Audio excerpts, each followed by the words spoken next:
Şagird vaxtı bir kitab vardı əlimdə. Səfillər kimi ağır, həyat kimi dərin. 40 yaş uzaq bir nağıl idi o günlərdə. Zaman yavaş axırdı, ürək tələsmirdi hələlik. Divarları təzə suvaqlı bir otaq. Atamın 40 yaşı 2 fanta yadımda. Düşünürdüm həyat bitməz, yolu sonsuzluq en gün. Yay tətili elə bil heç vaxt bitməzdi güya. Bir göz yumub açınca keçir bu həyat. Dünen uşak idik bugün saçlarda. Sonra deyərəm demez sabah aldatmacadır.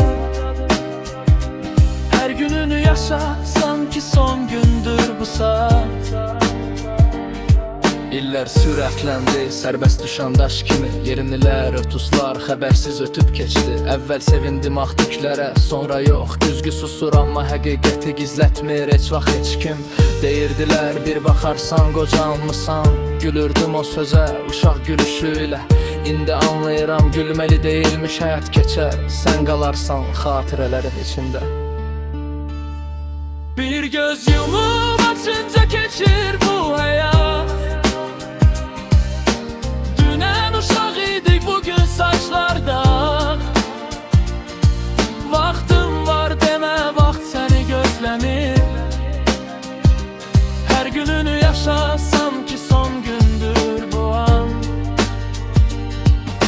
Seçim edirsən, bir şey qazanıb bir şey itirirsən. Bu oyunun qaydasıdır, dəyişmir heç vaxt. Bir yolun ışığına baxıb o birini lənətləmə. Çünki o işıq bəlkə də sənin itirdiyin yoldan gəlir. Bax kim oxuyub deyir kaş əylənərdim.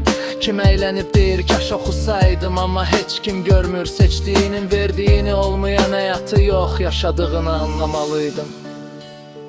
Bir göz yumub açınca keçir bu həyat. Dünen uşaq idik bugün saçlarda. Əzizlərini sabaha saxlayıb aldatma özünü. Sabah bəzən gəlmir, bu da həyatın haqqı. Yaxşılıq bəlkə itər, yolunu azar. Amma çəkilən əziyyət heç vaxt bitməz inan. Her gününü son günün kimi yaşa bu dünyada. Çünkü yaşanmayan günler esil itki onlardı.